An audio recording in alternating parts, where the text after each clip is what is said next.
process, I ask that you help us by being supportive of each other. In addition to adhering to the guidelines that have been shared, take the time to reassure each other that this time will pass and we will be better because of it. Parents, communities, and the state are watching. And we have a golden opportunity to show so many people that there is a light at the end of the tunnel, and that the value of education-based athletics still holds its rightful place in society. In reference to the guidelines to return to play team sports, we are currently in phase 1 of a 3-phase process. The information has carefully been compiled and surmised by a task force of representatives from the league staff, South Carolina superintendents, athletic directors, and coaches, and the Sports Medicine Advisory Council. Additionally, the information has been reviewed and vetted by the State Department of Education Accelerate Education Task Force, by DHEC, and discussed with a representative from the governor's office. These guidelines have been shared with the member schools, and we have the opportunity to conduct member schools online meeting to discuss the guidelines in more detail. We received several questions of clarification that have been submitted by the member school. We will try to answer these questions through presentations by today's panelists. With that in mind, I'll take this opportunity to thank my fellow panelists for being a part of this meeting. Schools, to include middle and high, have the opportunity to begin phase 1 when the district or schools determine that the school facilities are safe for occupancy by the students and staff. In most cases, this coincides with summer academic activities that are permitted at the school. Given that some schools will not conduct on-campus summer academic activities, districts will have the flexibility to set those start dates and time.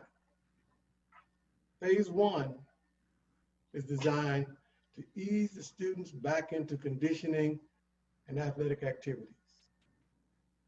With the suspension of normal school, student athletes have obviously been limited in their ability to condition and work out. With temperatures rising in South Carolina, it is so important that the coaches ease into conditioning and workout activities with the student athletes to prevent incidents of heat illness. With that in mind, coaches should prioritize strength and conditioning workouts over any type of skill development. You know your student athlete best. Do what's in the best interest of them health-wise. Thank you. Okay, thank you, Commissioner Singleton. And now we're going to move to our friends at DHEC. If we could have Ms. Reese, if you would like to start and provide the information. Sure. Good afternoon, everyone. And let me make a few comments before I turn it over to Fran and Dr. Traxler. One is I just want to thank the South Carolina High School League for the remarkable job that you did on these guidelines. It was your experts in your field. You know where the challenges are with implementation of guidelines, and I think they were incorporated, at the same time putting front and center the health of your athletes, your staff, all of you as coaches, and ultimately it is a positive impact on the community when the athletes go back at home. So thank you for your leadership. Also, a big thanks to the coaches across the state. The power and the influence that you have on our young people is just amazing. And I think now during these unprecedented times, it is so important to bring high school sports back to our youth. And you take the leadership that you show and the positive impact is just remarkable. And I know that firsthand. I will say that I am a Strom Thurmond High School graduate from Edgefield County, was always involved in sports, near and dear to my heart. I had two sons that played football for North Augusta High School. So I know the positive influence that the coaches have and the work that you do. I also just want to emphasize that the student athletes are already leaders in their community. And I think with the pandemic, this offers another opportunity for the athletes to become very familiar as they start practice. They'll understand why these guidelines are so important and understand what the coaches are trying to do to protect them as athletes and protect the team and the whole school, is that they'll realize that what they do when they leave practice and leave school is just as important when they go back home, and to take some of those best practices, some of those guidelines, the basics that we're going to be talking about today, and be student health ambassadors for us across the state. We're going to be looking to set up some of these student health ambassador chapters across the state, and we'd love to have this league and the coaches and sports part of that. So thank you again. And with that, I'm going to turn it over to Fran Marshall for her to begin. Let me say, too, that we're here today. We're very, very excited. We are permanent partners, and we are your DHEC support team. We're going to be here for you as coaches, as athletes, as schools, as things continue to progress and you're faced with certain challenges. You'll know that the team of Myra, Fran, and Dr. Traxler are here to support you. So, Fran, if you would kind of start off and kick off some of our information. Sure. Thanks for the opportunity to be with y'all. These are certainly uncharted times for us. First, let me say I'm a proud graduate of Irmo High School, where I played basketball and ran track. And so I have appreciated that and all the gifts that gave me, even still today. And it was a long time ago. What I want to talk to you briefly about is the general guidelines. The whole truth is, if everybody in South Carolina were following the general guidelines, we'd be in good shape. So it's really important that not only do you understand how these guidelines will be implemented in your, in sports and in high schools and middle schools across the state, but it's also important for people to take home the message and follow these things when you're not at school or not at a workout. I talked to a company 2 weeks ago who had 2,000 employees. They've worked continuously throughout the whole pandemic, not had any cases. They had their first case that came from somebody who lived with somebody who had it, and they didn't take the right precautions. So it's really important. I think you've all heard by now what the basic precautions are. Self-isolation. If you're sick, stay at home. Practice social distancing of at least 6 feet of distance to the greatest extent possible. And again, some of the speakers who come after me are going to talk to you about how specifically we're going to implement this in your situation.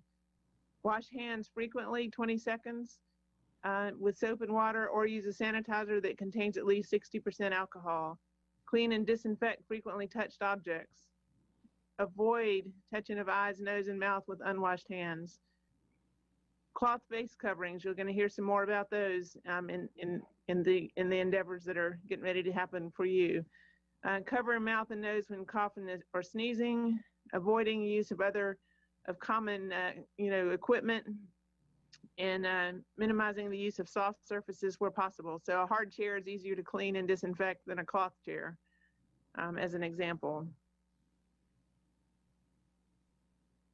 The specific portion of the guidelines that you have, again, kind of goes to how you're going to implement these general guidelines that are applying to everybody, to all of us all the time. We appreciate all of your efforts to help us minimize the spread of this virus. We all want to get back to normal. We all miss sports at all levels, and you are the key to our success in getting back safely. With that, I'm going to turn it over to Dr. Traxler. Thank you. Hello, everyone, and thank you for being with us. And I also want to thank Mr. Singleton for asking that DHEC participate in this. I also am a graduate of South Carolina high schools and participated in South Carolina High School League events. I ran cross country and track for Christ Church Episcopal School and actually Gerald Mann High School back in the day in Greenville. So I want to talk you a little bit. First, I was going to mention some of the symptoms that are more common in children, because I know that's something that a lot of people want to know, and it's not a lot of information out there on it, to be honest. We don't know as much about children, and of course, as everyone has said, this is such a new and unprecedented thing. We don't have even as much data as we often do, even for adults. For children, basically, there's just a couple of studies out there, and the best one that's one that came out of New York City, which is the only one I could find in terms of the United States. It was in the Journal of the American Medical Association Pediatrics here recently, and they looked. It is a little skewed because they looked only at hospitalized children that had COVID-19, and so they're going to be a little bit sicker. We really don't know what percentage of children don't have symptoms or those asymptomatic. But in looking at the ones that are hospitalized, and keeping in mind that they're probably the severest of the ill, 80%, so 4 in 5 of those children had fever. And I know that there's a discrepancy with a couple of different temperatures on the documents. 100.4 is the cutoff for fever, and that's per the CDC. So had sorry, I'm not sure what that noise was. 80% had a temperature higher than that. 64%, so a little over half, had respiratory symptoms, either a cough or shortness of breath. And then 6% only had GI symptoms, nausea or vomiting or diarrhea or stomach pain. So that's something to keep in mind, that those can be symptoms of COVID-19 too. You've probably heard some recently, there's this multi-system inflammatory syndrome in children. That's a very rare situation that looks like there might be a correlation, with COVID-19 recent or current infection. At this time, I'm not aware of us having any in South Carolina, and I'm pretty sure I would be aware. But that is something that's out there. And with that, you basically get inflammation and disease in a lot of the different organ systems. And it can be a little bit more severe. So looking at the compromised immune systems or chronic diseases, I know that's another one that a lot of people ask about. There is evidence, at least in adults, that those people have worse outcomes. I have not been able to find any study that proves it in children necessarily, that they actually have worse outcomes or are more likely to get a symptomatic infection. There's also not really a hard and fast prescribed list of what these conditions are. And even people that have some of these conditions, like, for example, asthma, there's a wide variety in terms of the severity of it. And so what's right for one person may not be right for somebody else. And so it's hard to give a specific list and say, don't participate with these. So, a lot of that comes down to looking at each individual's risk. And Dr. Mazaway or Sheila may speak on this later, but looking, in terms of talking to the healthcare provider, for your child or for your student, have them parents talk to the healthcare provider and see what they recommend, whoever's managing that illness. The big thing I want to talk about is social distancing, because that is really our biggest method of prevention for this virus right now. We don't have a treatment for it. We don't have a vaccine. So a lot of it comes down, and this is what these guidelines are based off of, that 6 foot or more social distancing. And so you can't do it enough. You can't do it too much or enough. A couple of the questions I know we got were restrictions on group numbers and whether they were the same for indoors versus outdoors. And at this time, yes, the group number needs to be the same regardless. Though in general, if it's an activity that you can do outside just as well as you can indoors and the weather's okay, I encourage you to do it outdoors. Outdoors is always preferable to indoors with this virus, but it doesn't eliminate the need to keep the group small and keep them spread out within that group. Groups of that 10 will be allowed to move from one facility to the next, as long as there's a cleaning of that facility between uses, and when they're moving between the facilities, they keep the distance from another group, for example. So don't let them mingle with another group on their way between places. That's unfortunately ways that this can get spread. And a lot of folks say, well, why is the social distancing so important? We know, and there's more and more evidence coming out, that this virus is primarily spread via person to person. So when you talk and when you cough, sneeze, of course, you expel little droplets with the virus in them. Somebody else that's close enough can breathe those droplets in, and it can infect their airway and their lungs. Other ways that you can get infected are, of course, touching something that somebody has touched with the virus on their hands, and then touching your mouth or nose or eyes. The most common is being in close contact with somebody. And close contact is defined as less than 6 feet from them for at least 15 minutes or more. We also know, however, though, that the amount of droplets somebody's putting out can affect the risk.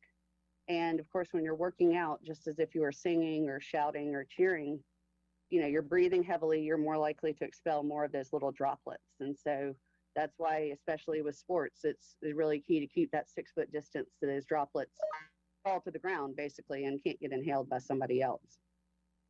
The problem if we don't do this social distancing comes down also to what happens to a group if there is a case within that group. Anybody that's been within 6 feet for 15 minutes or more is considered to be a close contact for COVID-19. And so those people then have to quarantine. They have to stay home and away from other people for 14 days. And unfortunately, just even if they go and get tested and test negative, the person who was exposed, it doesn't get them out of that quarantine. They still have to quarantine. So if we can keep the groups smaller and keep them further apart, there's less risk of people being close contacts to each other, and hopefully less folks, even if somebody does get sick, that'll have to stay home and not participate. And that's the principle behind, for example, why we want folks to really try to take their own transportation separately and try to carpool as little as possible, to and from sporting events or to and from the practice field and all, is because riding in that car is often for 15 minutes or longer. And I think it's always at less than 6 feet distance. And so everybody in that car is going to be exposed. If one person develops some symptoms, what I really recommend is that they go then and get tested. The others in the car are allowed to continue, their life while you wait for those test results. But if they get those results and that sick person was positive, then the others are going to need to stay away for 14 days. And so obviously the fewer the people in the car, then the better that is for everyone. So that's a good example of why you really want to avoid that close contact and why we want to keep the groups small and in as big of areas spread out as much as possible. And so I think with that, I'm going to turn it back to Tammy. Yes. Yep. Thank you. Okay. Thank you so much for that information. And also, I would be remiss if I did not backtrack a little. I believe when we were doing introductions, Dr. Mazaway, somehow, I do not know how, but I overlooked your very impressive introduction. So before you start, let everyone know exactly who Dr. Christopher Mazaway is. He is an associate professor and chair at the University of South Carolina School of Medicine, Department of Orthopedic Surgery. He's also the chair of Palmetto Health USC Orthopedic Center. And most impressively, he is our chairperson for the High School League Sports Medicine Advisory Council, which most of you may know as SMAC. So again, apologies for not doing that earlier, and we are ready for your presentation, Dr. Christopher Mazaway.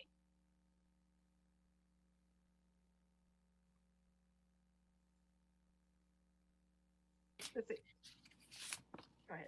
All right, go ahead. So, all right, thanks, Tammy. No problem there. So really want to thank Commissioner Singleton.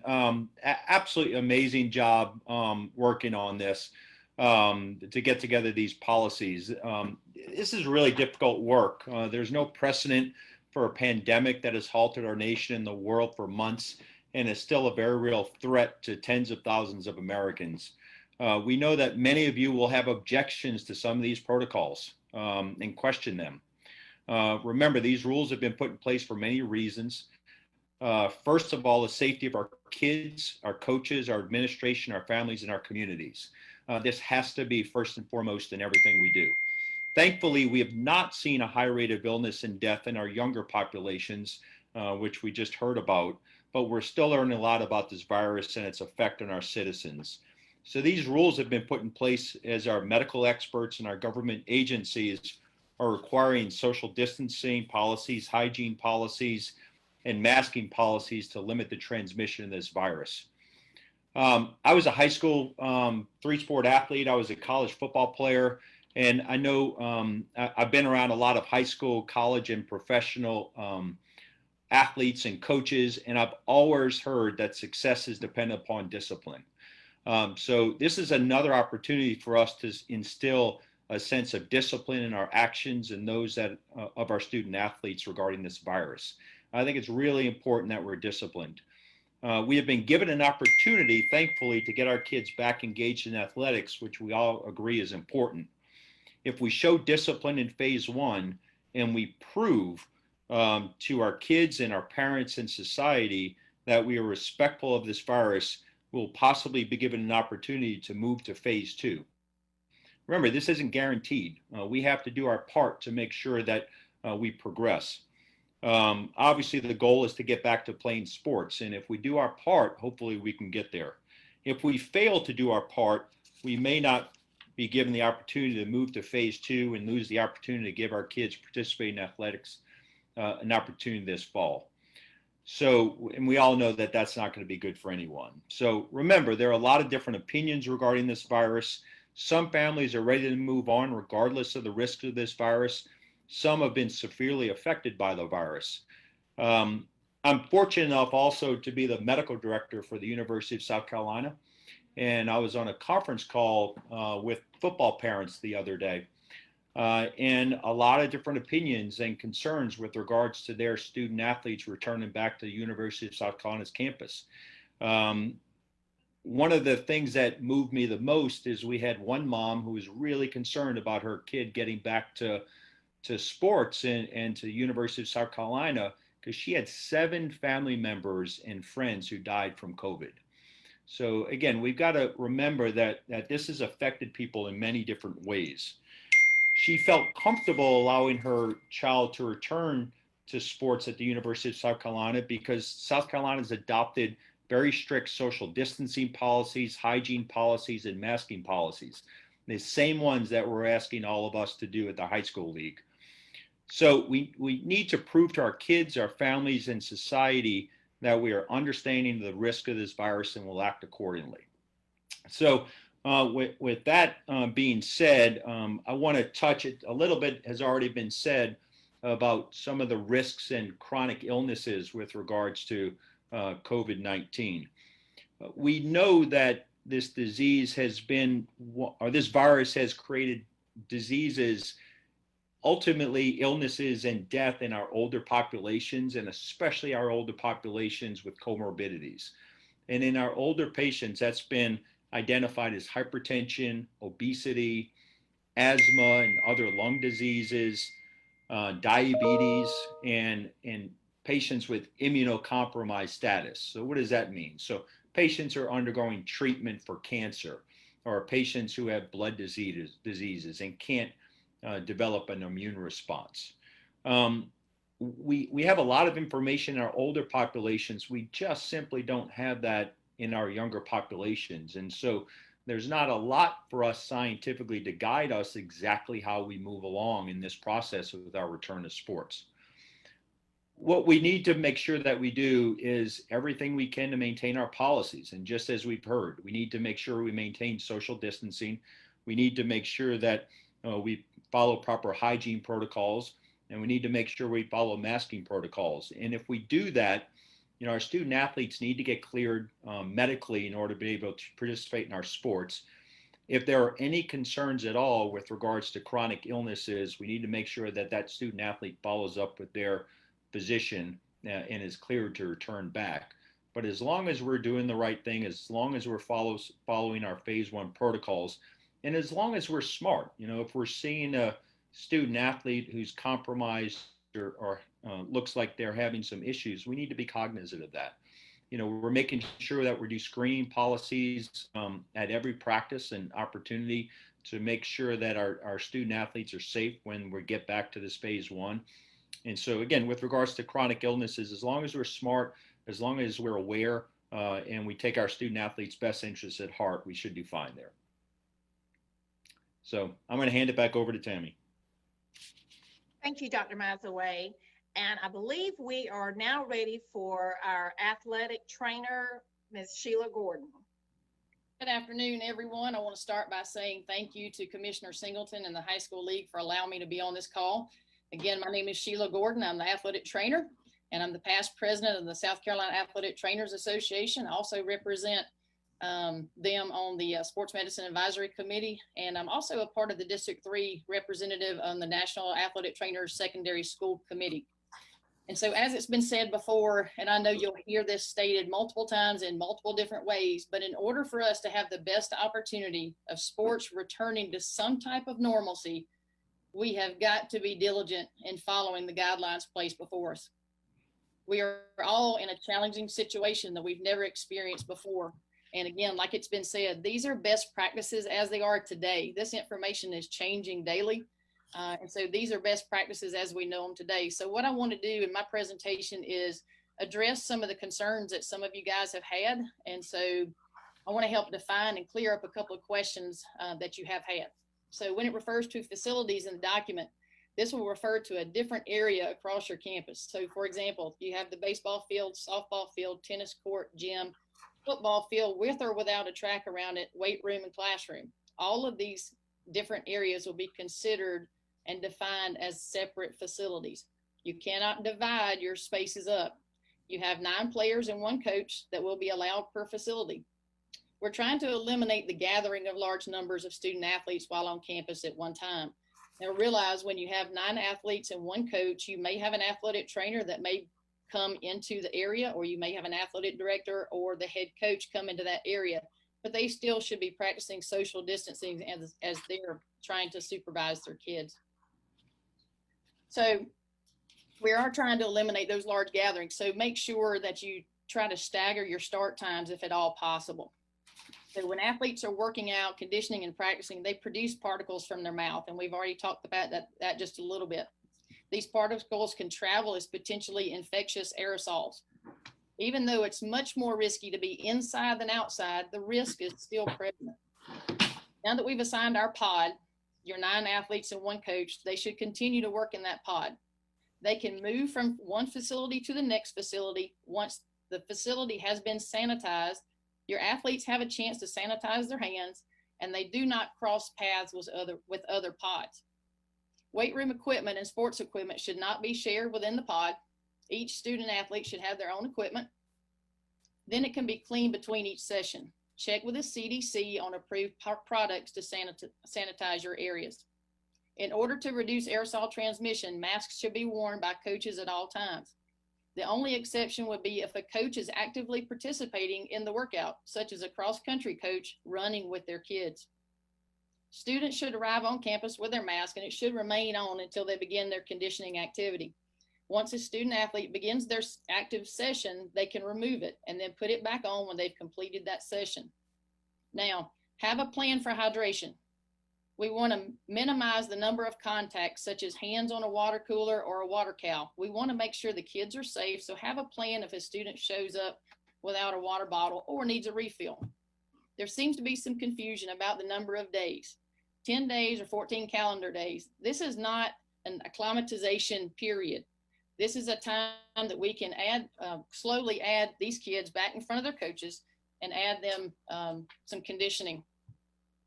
So this is a time period where we should slowly get our kids back on campus. This should be per sport. So once your football team has been participating for 14 days, then you can add sports equipment to your conditioning, even though it still cannot be shared during this time.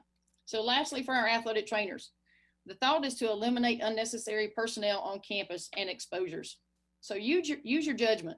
If you think a student athlete needs your services, then treat them as necessary. If they can be given a home exercise program, then utilize that option as well. I look forward to working on phase 2 and phase 3 as we move forward. But again, we've got to be diligent in following these guidelines so that hopefully we can return to some normalcy in sports. Thank you, Sheila. And again, if everyone that's participating in today's webinar, if you've paid close attention to all of our presenters, all presentations just covered an enormous amount of the questions that were submitted. We do have time now to hit some of the questions that were submitted, some specific questions. And, you know, I ask your forgiveness if we reiterate some of the topics that have already been discussed. But I do believe that some are, you know, warrant us driving home some real clear clarifications on the questions submitted. So I will hopefully, Mr. Singleton, I'm going to start with you with just some quick ones, you know, back to back. That's probably just a yes or no, if we could get from you. First off, we had a question, is clinic week still dead or is originally scheduled? Well, clinic week currently is still dead. The one that we did remove was the week of the 4th. That's no longer a dead week. Schools will be permitted to use that time for conditioning and workouts. But Okay. the one that we have, the clinic week, that no changes been made on this at this time. Okay, and you just answered another question about July 4th, so good, thank you for that. And this is a question that I know has been repeated many times over since we released the guidelines, but can you please clarify, do we have a start date and when can we begin? Can you clarify that for all over the districts? As I said earlier, the start date will actually be at the flexibility or at the discretion of the district. When they feel that their facility is safe to be used by the student body and the staff, then they can use that, they can begin that as their start date. Usually that coincides with when they will start academic group or academic summer activities. Well, we know that some of our schools won't have any academic summer activities on their campuses. So when they have determined that that building or that facility is safe for use, then they can make those decisions themselves. Okay, you bring up facilities. Do the guidelines that we set forth apply to the teams and coaches that choose to use non-district facilities? Well, the guidelines is really based on safety. So it would make sense that they would use the same guidelines regardless of where the facility is located. There's a lot of facilities that exist that our schools use that is not on their campus. Tennis, golf, swim. I mean, all those are alike. We still think that the guidelines should be followed regardless of where it is. Okay. Well, I'm going to shuffle this around a little and have a question out. And this, I think, can be answered by either Ms. Gordon or Dr. Mazaway. So let me make sure I've got Dr. Mazaway is, okay. Let's see, if a student doesn't start phase 1 when school starts, can he or she start 2 weeks later? Is there a specific time frame that if a child comes in and misses phase 1 and we're already into phase 2, how would that work? Yeah, I can take this. So, you know, phase 1 is a voluntary phase where we're hoping to get our kids back on campus and get them active, and so there's not really a specific timetable necessarily. If a student athlete misses phase 1 and we're into phase 2, the student athlete doesn't have to go back to phase 1. You know, we've identified at that point that we're ready to take the next step. And so we can integrate the student athlete back into phase 2 protocols. Okay, thank you, Dr. Mazaway. For our friends with DHEC, this was a really big, very, very popular question that we had. Came in several times. So can you please explain or define each use when we say all equipment must be sanitized between each use? Fran? Sure. Each use means between each person touching it. So if it's a ball, you know, that's why in phase 1 it doesn't have the use of balls, because you can't throw it back and forth with, you know, between people. You can't disinfect it in the air. So equipment needs to be cleaned and disinfected in between each person using it. Okay. And when you say disinfect and sanitize, give us some examples of that. EPA has a list of approved chemicals for disinfecting. Cleaning actually means soap and water. So disinfecting is the better of the two. And disinfecting needs to be using one of those EPA-approved chemicals.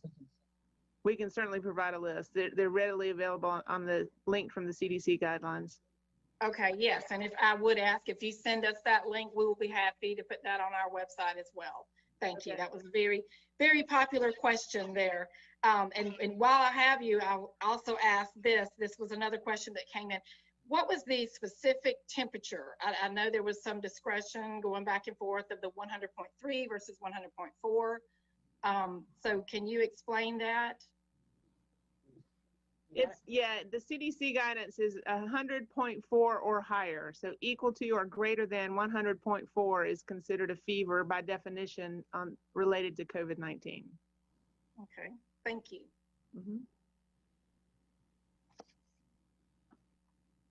Okay, and we're going to move back to Ms. Sheila.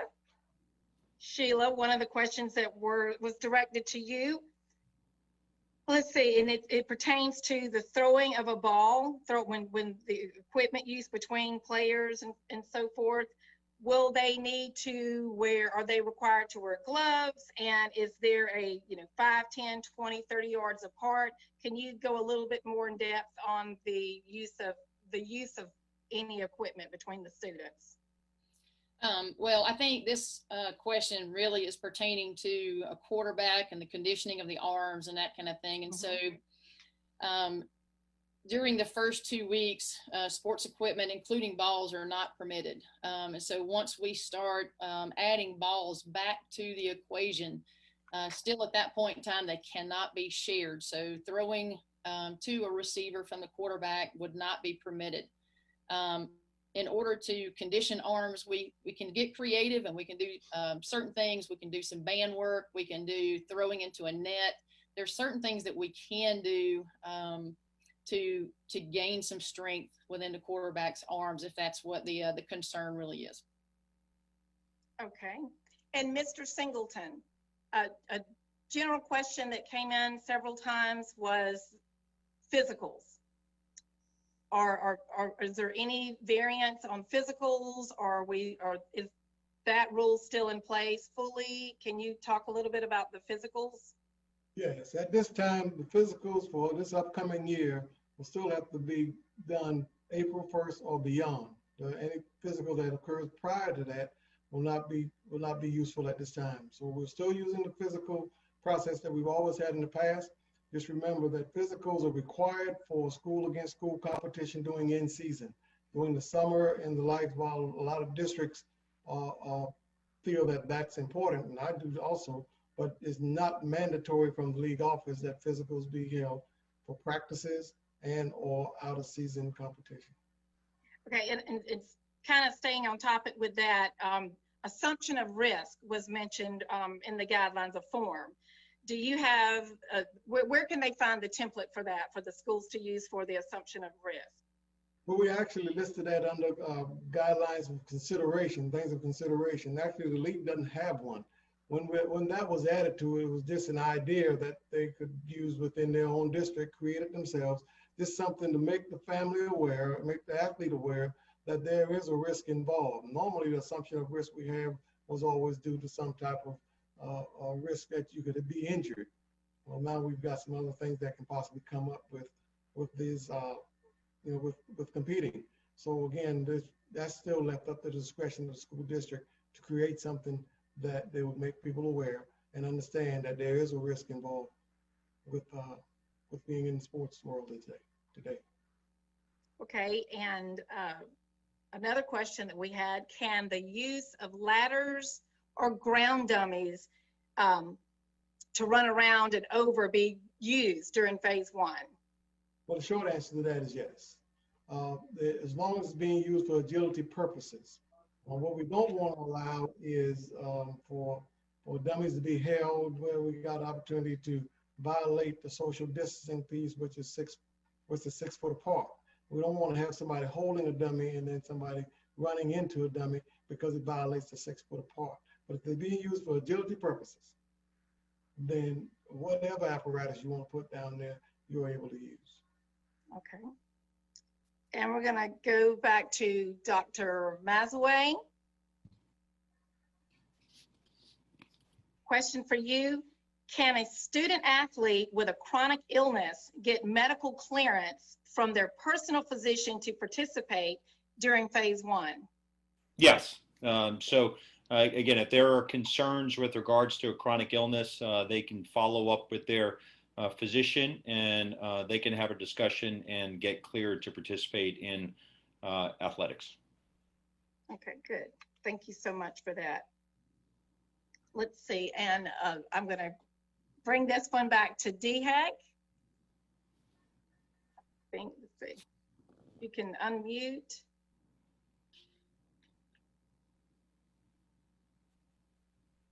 We ready? Okay, here we go. There are restrictions on group numbers.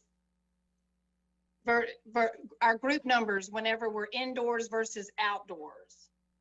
So can you explain or just reiterate those social distancings or restrictions for indoor sports versus outside? Sure. So we really want to stay in those groups of 10, whether we're indoors or outdoors. As I mentioned earlier, outdoors is generally preferable. The bigger, wider space outdoors you can be in, the better compared to indoors. But regardless of which place, we want to stay in that same group of 10 and keep the folks within that group spread apart, spaced at least 6 feet apart or more as much as possible. Okay, good. Sheila, got another question for you. I'm sorry. Did DHEC, I didn't know if you had anything else to add to that. No, we're good. Okay, great. Sheila, just swinging it back to equipment and so forth. When using the weight room, are schools allowed to have spotters? Even though I know spotters are necessary for safety, at this point in time, we have to get creative when using the weight room. So no spotters would be allowed at this point in time because it would violate the 6-foot rule. And so more free weights, lighter weights, more reps, that kind of thing is going to have to be necessary. There should not be any maxing at this point. Okay, I'm going to stick with you for a second. Regarding the use of face masks, can you give a definition of a student athlete not actively participating in a drill? Sure. If they're in a classroom, maybe you're doing a film session, they should be wearing a face mask. If they are going through a walkthrough where they're not actively participating in a drill, then they should be wearing a face mask. They should arrive to school with a face mask on. They should keep that mask on until they actually get to the place where they're beginning their conditioning. And once they start conditioning, getting that heart rate up, respiration rate up, then they can take it off. Okay, and again, Sheila, and this may be you and Mr. Singleton can tag team on this, but I know we went over, I think all of you touched on this, but a very clear clarification on, is it the 10 days and 14 calendar days per individual, or is that time frame? Can you elaborate on that again? Yes, it's 10 days. If you go Monday through Friday, it's 14 calendar days if you don't include the weekends. So if the football team comes out and they've done their 10 days, Monday through Friday, then they're allowed to move to that third week where they can add equipment. But if it's, it's not per athlete. So you're not having to take attendance to make sure that this one kid gets 14 days or, 10 days in conditioning. It's per team, per sport. Okay. And I know that we had previously discussed when the questions were coming in, and you gave a pretty good breakdown, an example, I'd say, of the taking the temperature. And if a student athlete came in, you don't know what the environment they're coming in from, a car, a hot car without AC, and that, can you give that example again of taking the temperature, if it does read one thing as soon as you take it, and the waiting period, and what you would do in that instance? Sure. So my recommendation is when they come to the testing area, the pre-screening area, and you take the temperature. If it happens to be 100.4, then what we're doing is we're giving them the opportunity to sit in a lobby type area, something that's air conditioning, because maybe this kid came to practice in an unair conditioned car. And so the opportunity, we want to give these kids the best opportunity that we possibly can. And so after that 10-minute period, if it's still running high, maybe it's 100.4 again, then what we're suggesting is send them to the athletic trainer to do an oral temp. Because actually this kid could have been out in the sun yesterday, gotten a sunburn, and of course he's going to appear to have a fever. And so I think after that period of time, then the athletic trainer will take an oral temp. Okay, thank you, Sheila. And as I'm shuffling through a lot of the questions, I think that most of you have repeatedly answered a lot of the questions that came in. We got a lot. So right now, if you'll allow me, we have received a few questions during this presentation from some of our viewers. By the way, we have over 216 viewers, so thank you, membership, for supporting that. But I'm going to check these questions real quick and see if we can get some quick answers out. Here's a question that's coming in. If an athlete uses gloves, would they still have to sanitize any equipment, weight equipment, etc., if they're using individual gloves?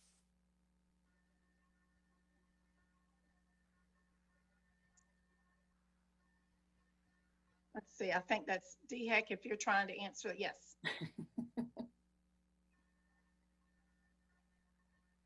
Okay, sorry. So yes, we still want folks to sanitize their hands, even if they're wearing gloves, and really I urge people to not routinely wear medical gloves around just as a part of their everyday life. If you're not doing things that specifically indicate it, like medical care or cleaning, most folks, would still unfortunately touch their face with them on and could contaminate themselves, or they won't take out contaminating. And so we really want folks, even healthcare providers, when they take off medical gloves, they wash their hands afterwards. So we still want folks sanitizing everything between uses and washing their hands or using disinfectant. Thank you. Okay, another question, and I believe this one, Mr. Singleton, you may grab this one. Cross country, can we have more than 9 individuals on a course if we stagger the start and not allow grouping? Well, one of the things that we want to be careful of is to have grouping, because even at the beginning of it, there's grouping that's going to take place while instructions are occurring. So I think at this point, we probably need to not try to find ways to circumvent, for lack of a better term, the rule, but let's stay in the middle of the road. Let's not even get near the edge. Let's start it with where we are so we can have a chance to move forward to something else. So the short answer to that is no. Let's stay with the grouping as much as we can. And we've got something that's organized that we can look at, and we can make some more decisions based on what's been happening. Okay, and I believe this is a question for you as well. What is the penalty for not following guidelines? Do the coaches, if it's an unintentional violation, do they need to self-report, or do they just need to, run everything by our office? Well, if they've got some questions about what they need to do, by all means, call our office first. But if they have a clear understanding of it, the expectation is for them to follow it. It's interesting you asked what's the penalty. The penalty for not following is probably that we probably won't have sports, because we're not able to not everybody's being on the same page, not everybody's working together. That's the biggest penalty that anything can have, is to do something and then put us in jeopardy of being able to offer the sports. That speaks for itself.